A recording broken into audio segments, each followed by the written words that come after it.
A Ti, ó Deus, todo louvor e toda a nossa adoração. Pai, receba nesta manhã, Senhor, nosso culto de amor, de gratidão. Receba nesta manhã, Senhor querido e maravilhoso, tudo aquilo que nós preparamos para oferecer ao Senhor. Estamos aqui reunidos em Teu nome, para a Tua glória, para adorar o Senhor, para bendizer o Senhor, para dizer a Ti, Deus, que nós o amamos. O amamos, Deus, e aguardamos com expectativa a volta do Senhor, o arrebatamento da Sua igreja. Por isso nós Te pedimos, Senhor, cuida de nós, fortaleça, Deus, a nossa fé, renova a nossa esperança.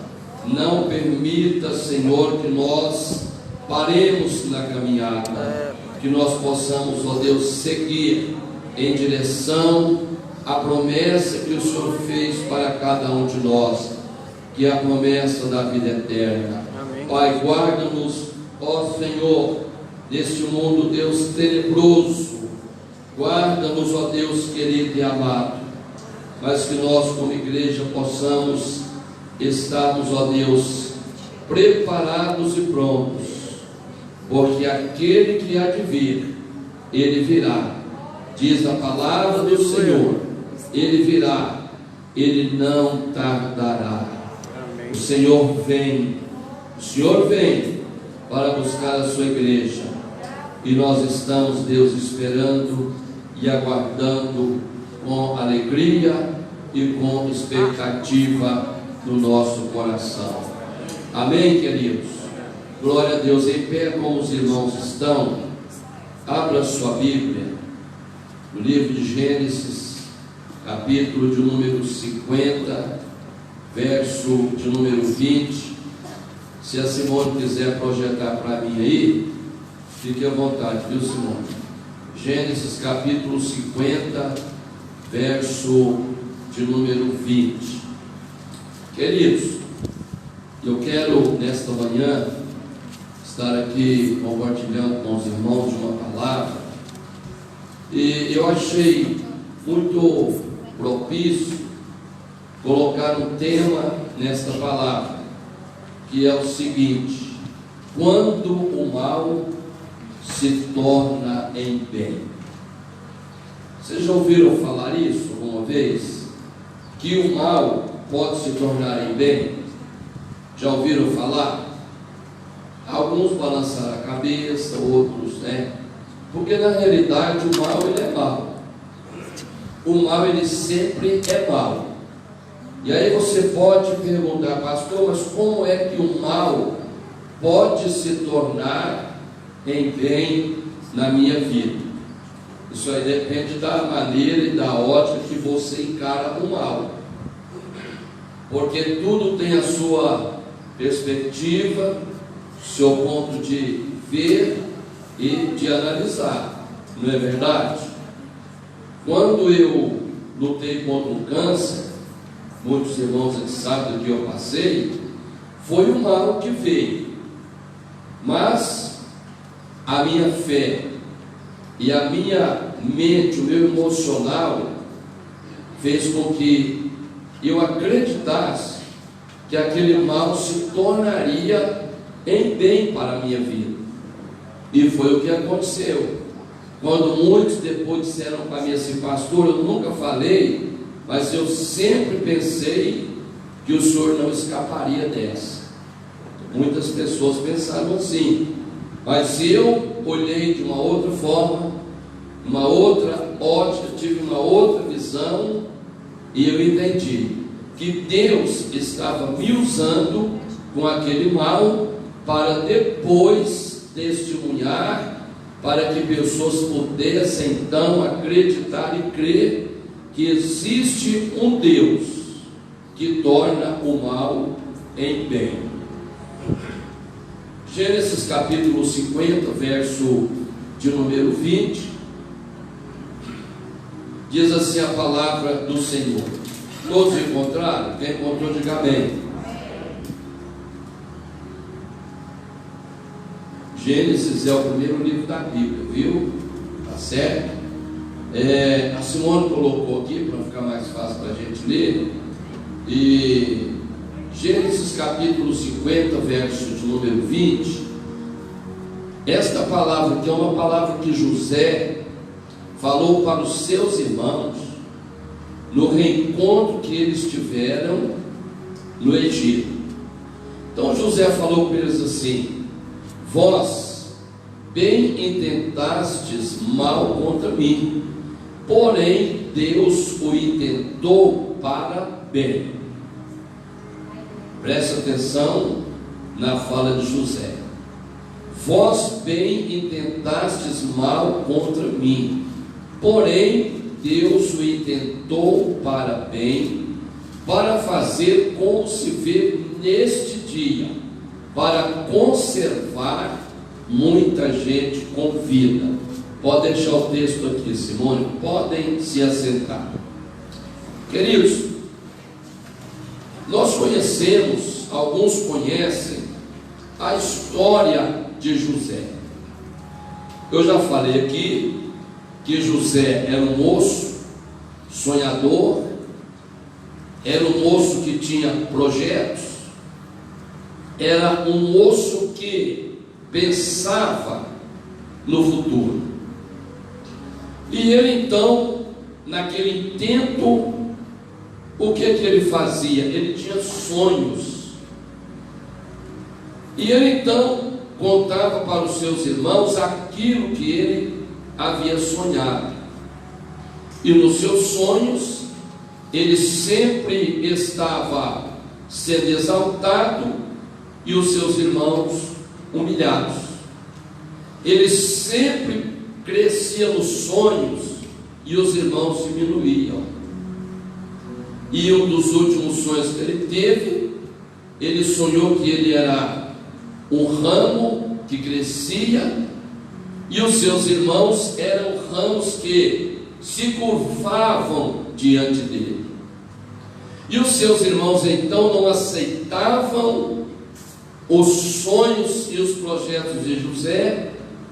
O que é que eles fizeram? Eles pegam José e entre eles articulam que nós vamos matá-lo.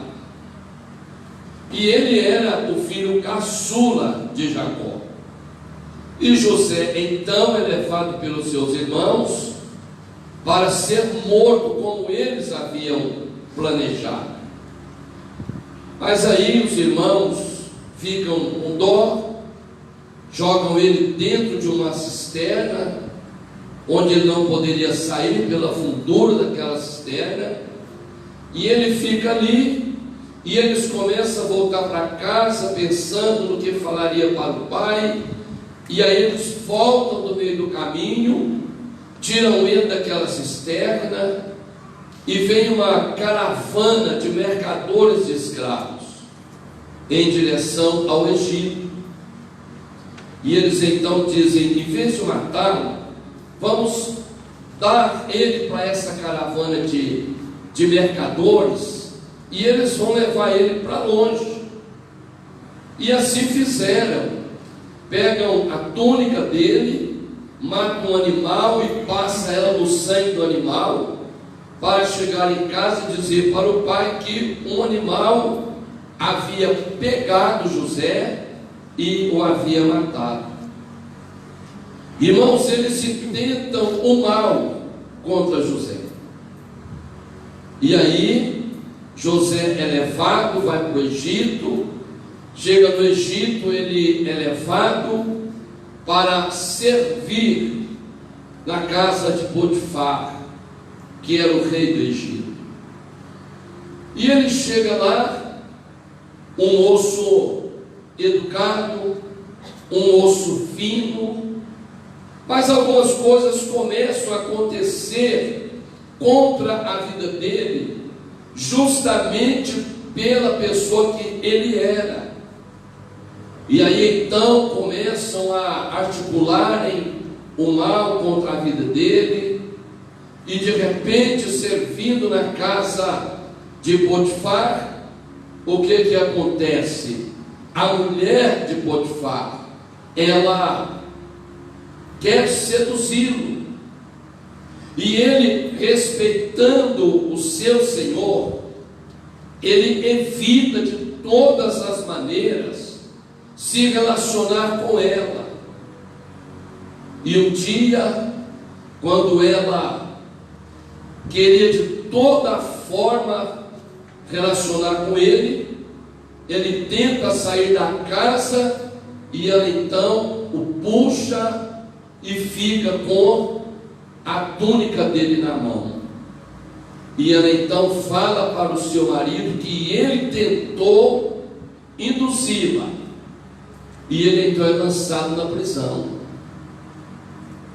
Mais uma vez a gente vê que o mal, ele vem contra a vida de José. Um mal que ele não procura, um mal que ele não busca, mas o mal veio. E lá na prisão, ele começa a revelar sonhos daqueles que estão ali. Revela sonho do padeiro, do copeiro, e ele então diz para eles assim: quando vocês saírem daqui, lembrem-se de mim, intercedam ao rei em meu favor. Ele sai da prisão, mas ninguém se lembra daquele moço que está jogado na prisão, sem culpa alguma das acusações que ele sofre. Mas aí, meus queridos irmãos, ele revela os sonhos do rei, e ele é tirado da prisão. E o rei havia sonhado de 7 vacas magras, 7 vacas gordas, e ninguém consegue interpretar o sonho. E aí alguém lembra dele na prisão e diz: lá na prisão tem um moço, e nele está o Espírito que revela os sonhos. E ele então é tirado de lá, é chamado, e ele então revela o sonho, dizendo para o rei que o sonho era que 7 vacas gordas seriam 7 anos de fartura, onde o Egito estaria produzindo como nunca havia produzido. E 7 vacas magras seriam 7 anos de escassez, onde a terra não produziria nada. E aí, meus queridos irmãos, o rei então dá para ele o cargo de governador do Egito. E o rei diz: olha, você só será menor do que eu no trono, mas você vai governar o Egito, você vai administrar o Egito. Seria ele um Guedes, ministro do planejamento do governo que nós temos. E aí, meus queridos irmãos, então vem aqueles 7 anos em que a terra produz como nunca havia produzido. A produção de grãos, ela triplica. E aí a fome, 7 anos depois, ela vem sobre toda a terra.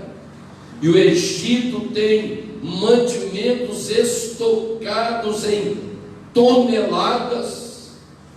E as nações então vêm para comprar no Egito. E o Egito começa então a aumentar a sua riqueza, porque as nações vinham comprar grãos do Egito. E José então governava tudo. Ele era um homem que negociava tudo. E a fome chega lá no país de onde ele era.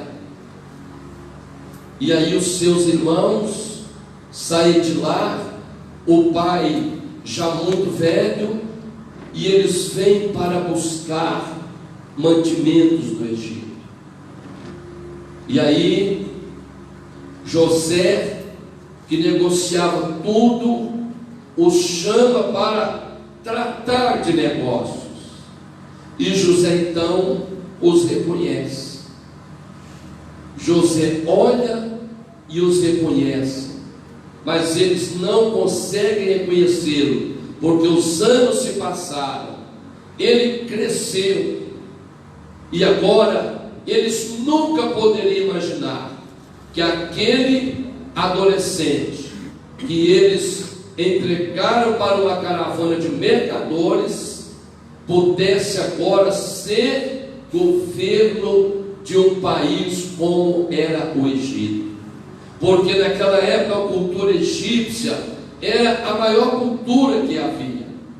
Tanto é que até hoje arqueólogos não sabem como conseguiram construir pirâmides, construir prédios com aquela arquitetura, quando não havia nenhum tipo de maquinário na construção civil. Então o Egito, ele empolgava, ele encantava as nações pela sua cultura e pela sua beleza. E os irmãos não o reconheceram. Eu vou adiantar aqui a minha palavra, porque eles compram, voltam, e depois José então, na segunda vez que eles voltam, ele então não aguenta mais, e ele se revela para eles.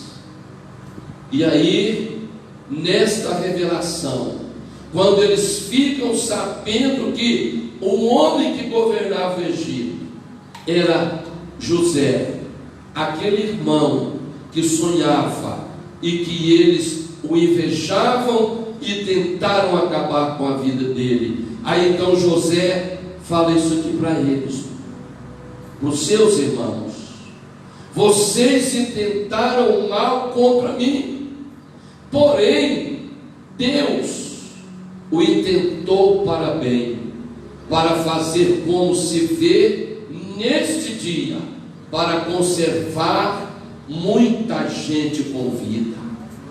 Meus queridos irmãos, para José, o mal, ele se tornou em bem. Quem sabe na sua vida, algum mal já veio para você, mas este mal passou, e aí veio bem, mas você não entendeu, você só preocupou quando veio o mal. Quando o mal passou da sua vida, você não parou para pensar, para meditar, que aquele mal, ele se tornou em bem para a sua vida. Mas a gente, irmãos, muitas vezes não para analisar as coisas que acontecem conosco. Se nós formos falar sobre isso aqui, poderíamos gastar um tempo, mas eu quero dizer para você que José governa, José administra, o Egito abastece as nações, e o Egito enriquece, muito mais do que ele já era rico. Mas aí nós temos também um outro personagem da Bíblia, chamado Jó. Se você ver o capítulo 2 desse livro de Jó, você vai ver que Deus usou esse homem, permitindo que o mal pudesse alcançar a sua vida, para depois transformar este mal em bem. Nós conhecemos a história e sabemos que um dia, está lá nos primeiros dois capítulos, sabemos que um dia Jó, ele é assediado por Satanás. Por quê? Porque Satanás, diz a palavra do Senhor nos seus primeiros 2 capítulos, que os filhos de Deus vieram apresentar a Deus, mas junto com eles veio Satanás. E Deus então pergunta para ele: de onde é que você veio? Ele diz: eu vim de rodear a terra e passear por ela. Queridos, Jesus, no Evangelho de João, ele fala que o príncipe deste mundo já está nele.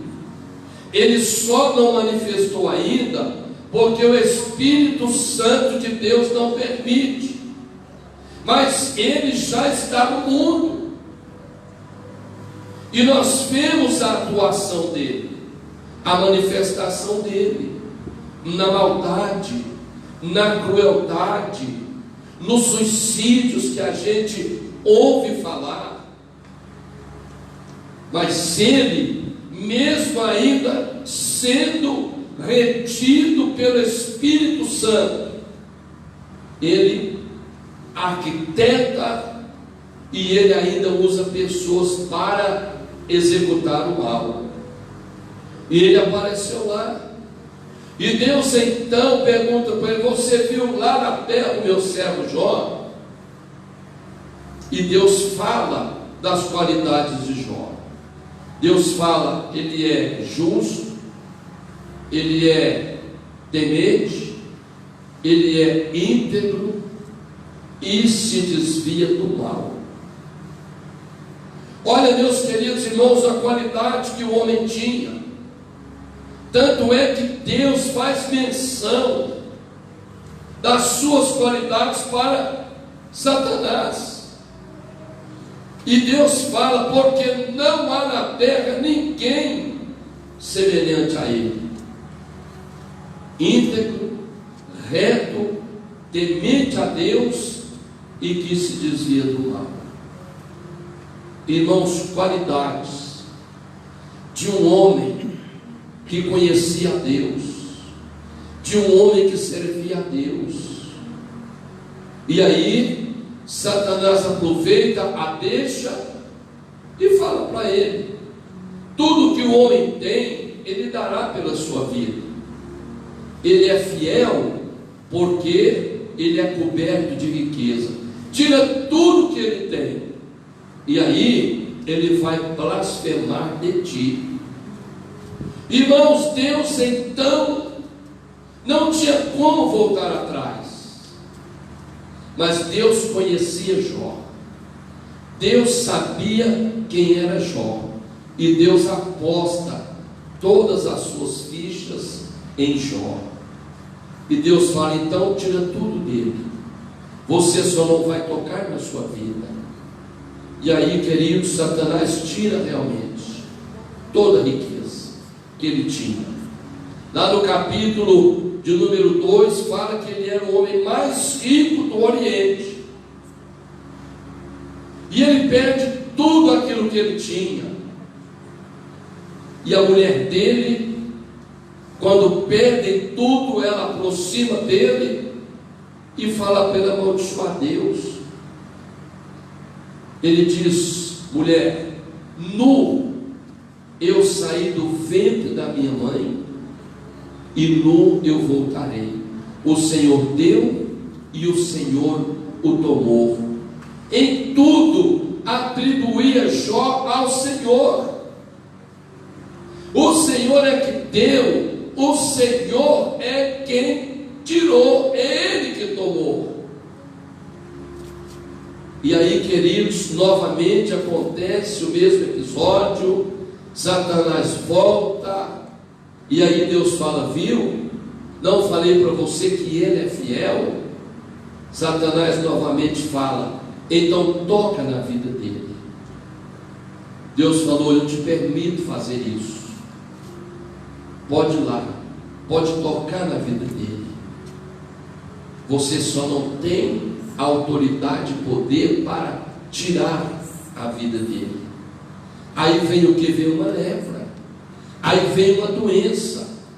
Se nós formos ler aqui, você pode ler depois, a palavra fala que o corpo dele foi tomado de úlceras, de feridas, a ponto de fazer cinza, assentar nelas e jogar cinza no corpo, em cima daquelas chagas, e o texto fala que ele passava um caco de telha naquelas feridas para limpar aquelas chagas.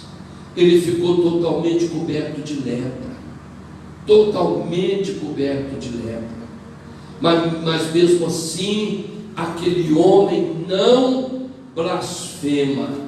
Ele foi tentado e foi testado. Jó passa por inúmeras dificuldades, mas no fim da sua vida, a palavra fala que Deus faz com que ele receba o dobro daquilo que ele tinha. Ele tinha 500 jumentas, passou a ter 1000, tinha não sei quantas juntas de bois, passou a ter o dobro daquilo que ele tinha. Na realidade, meus queridos irmãos, Deus deu para ele em dobro de tudo aquilo que ele possuía. E aí Jó, então, depois de tudo que ele passa, ele olha para o céu e diz: eu te conhecia só de ouvir falar, mas agora os meus olhos te veem e te contemplam. Eu te conhecia, Senhor, só de ouvir falar. Queridos, ele não tinha intimidade com o Senhor, com Deus, mas só de ouvir falar que havia um Deus, ele temia, ele respeitava, ele oferecia os seus sacrifícios a Deus. Mas agora, depois de passar por tudo aquilo, ele então passa a conhecer Deus de perto, passa a ter intimidade, passa a ter comunhão com Deus. Muitas vezes, irmãos, nós conhecemos Deus de ouvir falar, nós conhecemos a Jesus apenas de ouvir falar. Nós precisamos ter comunhão, intimidade com Ele, conhecê-lo na sua totalidade. É isso, é disso que nós precisamos. Mas aí, queridos, o mal, ele vem para muita gente. O mal também alcançou Moisés. Moisés, lá no mesmo Egito, José viveu. Moisés criado ali, porque Faraó na época mandava matar toda a criança de sexo masculino que nascia, porque o povo hebreu crescia, se multiplicava, e ele, com medo de que eles crescessem mais e pudessem se libertar da escravidão que eles viviam, ele mandava matar. As parteiras tinham que matar toda criança do sexo masculino que nascia. Aí nasce Moisés, e a mãe de Moisés, depois que o amamenta, a parteira que faz aquele parto, permite que ele fique ali com a mãe alguns dias, e a mãe arquiteta um plano, faz um cestinho e betuma aquele cesto, coloca aquela criança dentro daquele cesto e vão lá no rio Nilo. E uma parte do rio Nilo passava dentro do palácio onde a irmã de Faraó se banhava. E a irmã dele pega aquele cestinho, vai lá e o coloca na água, na direção do palácio, e fica de longe observando. E aquele cestinho vai em direção justamente onde a irmã de Faraó estava ali se banhando. E aí, meus queridos irmãos, aquele cesto vem, ela apanha. Simone, vê para mim se é a filha ou se é a irmã. Tira essa dúvida aí, por favor. Aí ela pega aquele cesto, pega aquela criança e começa então a criar Moisés. dentro do palácio de Faraó. E Moisés então cresce, filha de Faraó. Obrigado ao universitário ali. Quando você fica em dúvida, pede ajuda, né? Então ele cresce ali, criado pela filha de Faraó. E depois, já de adulto, Moisés um dia vê um egípcio que batia no hebreu. E ele então mata aquele egípcio. E ele tem que fugir do Egito. E ele então comete o mal, ele pratica o mal. E o que acontece?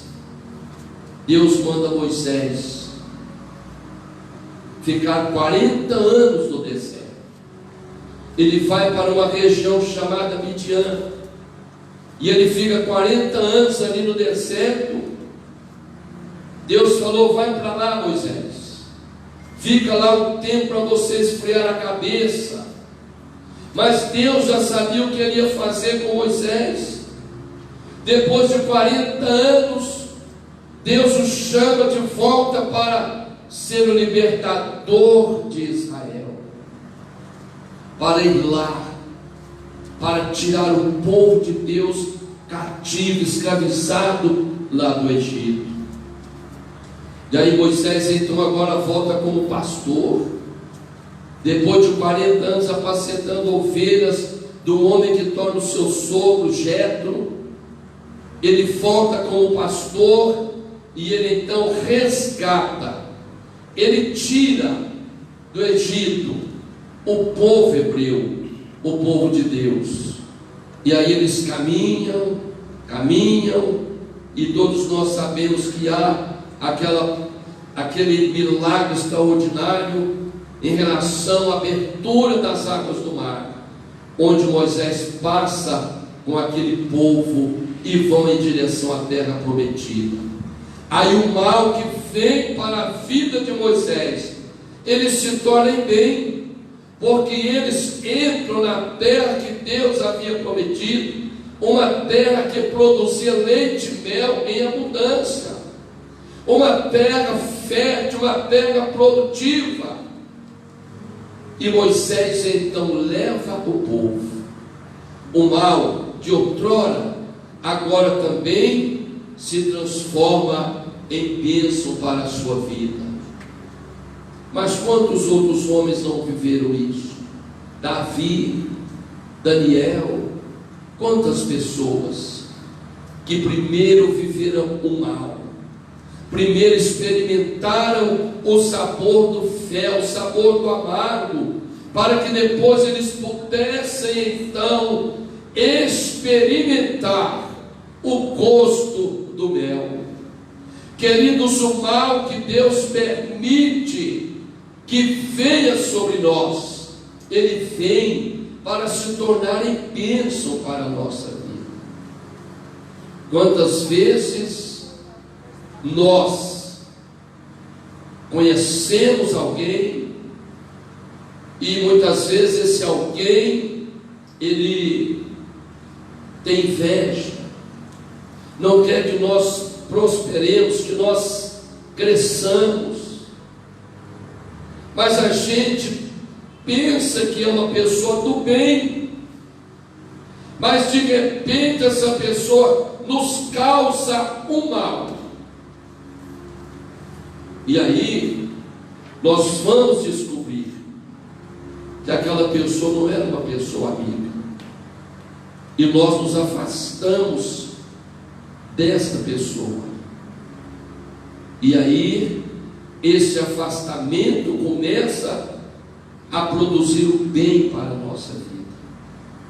Tem gente que não nos faz bem, tem gente que nos faz mal, e aí Deus permite isso para que nós possamos então entender o que Deus quer fazer na nossa vida. O próprio Jesus, irmãos, Jesus quantas vezes durante o seu ministério, a sua passagem aqui na terra, não enfrentou o mal? Quantas vezes? Aliás, ele só enfrentou o mal porque ele era odiado, ele era humilhado, ele era caluniado. Falaram tudo de Jesus, até que ele tinha demônios. Ele expulsa Beelzebu pelos demônios. Ele é beberrão. Falavam tantas coisas de Jesus. Mas até na vida dele, irmãos, o mal se tornou em bem. Lá em João capítulo 2, eles são convidados para uma festa de casamento, para umas bodas. E o texto lá fala que ele e os seus discípulos foram convidados. E ele foi naquela festa. Maria, sua mãe, estava com eles. E naquela festa acaba-se o vinho. Então o vinho acabou. Imagine, meus irmãos, naquela época, uma festa que acabou a bebida. Era um vexame para aqueles que estavam dando a festa. E aí sua mãe lembra que ele está na festa, se aproxima dele e diz: olha, o vinho acabou, não tem mais vinho. Então ali, irmãos, naquela festa, o mal, ele também aparece. Ele olha para sua mãe e diz: mulher, o que tenho eu contigo? Ainda não é chegada a minha hora. E aqui Maria responde para ele, e eu digo que é um mandamento de Maria. Ela volta lá nos serventes, das pessoas que estavam servindo na festa, e diz para eles assim: fazem tudo quanto ele vos disser. Façam tudo que ele vos disser. É isso, queridos, que nós precisamos fazer. Fazer tudo que Jesus nos disser. Quando ele disser para você faça, então faça. Quando ele dizer para você não faça, não faça. Quando ele dizer vai, pode ir que eu sou com você, vai. Mas quando ele dizer não vai, porque vai dar errado, então não vai. Fica quieto, fica parado, fica esperando a ordem de Jesus para que você faça aquilo que você está planejando fazer. Por isso, irmãos, que nós não podemos fazer nada sem antes consultar a Deus. Muitas pessoas tentam fazer alguma coisa em termos de algum negócio e não dá certo. Por quê? Porque não consultou a Deus, não buscou orientação. Então a palavra que Maria deu para aqueles serventes foi esta: faça tudo o que ele vos disser. Aí Jesus então vê o constrangimento naquela festa. Acabou a bebida, acabou o vinho, era a bebida da época. O que ele faz? Faz com que aquele mal se torne em bem. Ele vai lá e fala para os serventes. Haviam talhas, cada uma comportava 40 litros de líquido, e ele disse assim: encham essas talhas com água. E os serventes fizeram aquilo que ele disse, encheram todas as talhas. Quando terminou de colocar a água daquelas talhas, ele mandou tirar. E quando eles começaram a tirar, pensando que sairia a água que ele mandou colocar, sai vinho. E quando ele serve aquele vinho, alguém toma e era o costume daquela época, eles serviam primeiro o melhor vinho. Quando o povo já estava assim, já não discernindo mais gosto, mandava servir um vinho de qualidade inferior. Mas alguém toma aquele vinho e vão lá no dono da festa e diz para ele: olha, vocês fizeram diferente, porque vocês guardaram o melhor vinho para o final da festa. Mas eles estavam tomando o vinho que Jesus transformou da água que foi colocada naquelas talhas. Aí saiu o melhor vinho que eles haviam experimentado. Queridos, nem sempre o mal é para produzir o mal. Muitas vezes o mal vem para produzir o bem.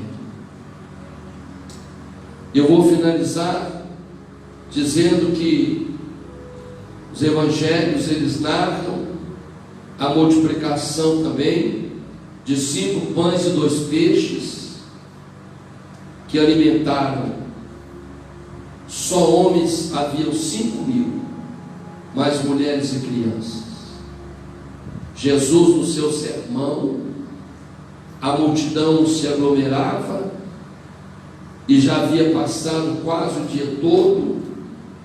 E aí Jesus chama um dos seus discípulos e pergunta: onde vamos comprar comida para dar para essa gente? Aí Felipe olha para ele e diz: Senhor, não há como comprar comida, é muita gente. Aí André, um outro discípulo que estava lá andando no meio do povo, ele vê um rapazinho lá com um cestinho, e ele vê que tinha lá esses 5 pãezinhos de cevada e 2 peixes. E ele chega para Jesus e fala: olha, tem um rapaz aí que tem lá uma cestinha que tem alguma coisa. Aquele rapazinho, irmãos, ele andava atrás de Jesus, ele era fã de Jesus. E ele então naquele dia saiu e disse para a mãe: arruma aí alguma coisa para comer, porque eu vou demorar. Um rapaz que era prevenido, e eu vou demorar. O sermão de Jesus, ele demora 3, 4 horas. Hoje, uma pregação de 40 minutos, às vezes a gente cansa, né? Poxa, a vida não acaba. Mas quando eles iam ouvir Jesus, era 3, 4 horas de sermão. Mas o povo ficava lá. Mas até eu ficaria, até o dia inteiro. Eu não ficaria lá me ouvindo 1 hora, eu me ouvindo 1 hora. Mas Jesus, eu ficaria o dia inteiro ouvindo Jesus. E aí, querido, Jesus então fala: traz lá, querido, traz lá esses 5 pãezinhos com esses 2 peixinhos. E trouxeram. Ele pega aquele cestinho e ele fala: manda sentar todo mundo. Organização. Irmão, Jesus era organizado. Manda sentar todo mundo. Assentaram. Ele pega aquele cestinho, faz uma oração de multiplicação. Sim, só isso. Uma oração de multiplicação. Ele ora, abençoa, e a multiplicação vem. Repartem aqueles 5 pães com aqueles 2 peixes, que se transformaram numa quantidade imensa. Na medida que o povo ia partindo, ele ia multiplicando. E ele então faz com que aquela multidão seja saciada. mal que muitas vezes, irmãos, se transformam em bênção para as nossas vidas. Eu quero dizer para você nesta manhã, com esta palavra, que nós precisamos entender que o mal que é permitido por Deus, ele tem um propósito. Deus tem um propósito nisso. Agora eu preciso entender o propósito. Porque tem gente que as coisas acontecem com ele, aquilo não serve para nada. Porque não para pensar o porquê daquilo, o porquê que aquilo aconteceu. Irmão, a gente tem que parar. Aconteceu o mal, é sentar e perguntar: Senhor, por que isso aconteceu? Qual é o propósito que o Senhor tem nisso para com a minha vida? Porque Deus, irmãos, Ele não é como eu. Eu faço um monte de coisa sem propósito. E eu sei que você também de vez em quando faz coisa que não tem propósito. Depois que faz, arrepende. Por que eu fiz isso? Não tinha necessidade. Por que eu fui fazer? Mas fez. Coisas que não têm propósito nenhum, que não edificam, que não ajudam em nada, mas a gente faz. Mas Deus não, irmãos. Deus é um Deus de propósito. Tudo que Ele faz tem propósito. Por isso que Ele fala lá no livro do profeta Isaías: eu é que sei que pensamentos tenho a respeito de vocês, pensamentos de paz e não de mal. Ele é que sabe. Ele é que sabe como é que Ele vai tratar comigo. De repente o meu orgulho, a minha avareza, o meu ego precisa ser quebrado. Aí Deus permite alguma coisa que venha para fazer com que eu entenda que eu não sou nada. Por isso que João, na sua pregação, ele dizia: Senhor, que ele cresça e que eu diminua. Que ele cresça e que eu diminua. Querido, o mal, ele se torna bem para a nossa vida. O Lucas está ali, vou usar ele como exemplo, me permite. Se não permitir, eu vou usar da mesma forma. Não tem jeito de você falar que não, né, Lucas? O Lucas foi acometido de Covid, mas está curado. A Sandra também foi acometida, mas está curada, está aqui. E o Lucas, na sua angústia, no desespero que ele estava no hospital, e eu tenho certeza que ele deve ter pensado em algum momento assim: será que eu vou sair dessa? Sim ou não, Lucas? Pastor, tinha vezes que me batia essa angústia, né? Mas eu sabia que Deus tinha um propósito na minha vida naquele momento. O que Deus fez na minha vida foi algo para mim, igual o senhor acabou de falar aí agora, que nesse momento de dificuldade, eu só conhecia. Ele me mostrou que Ele era vivo na minha vida, a todo momento.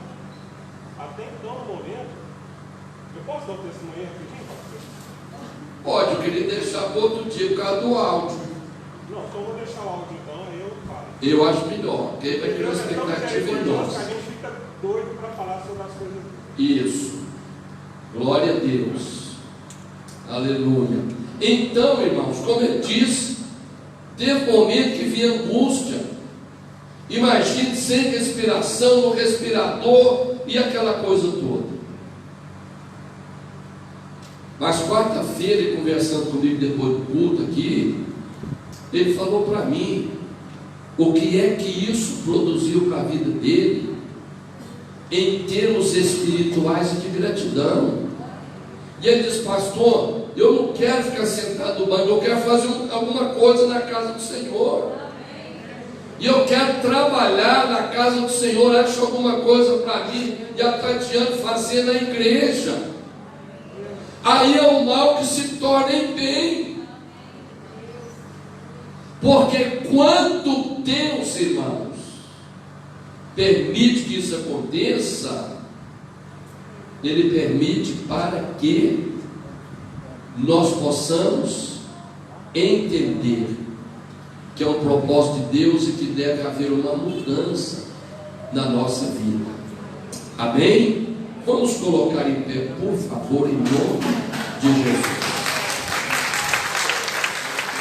Glória a Deus. E nós vamos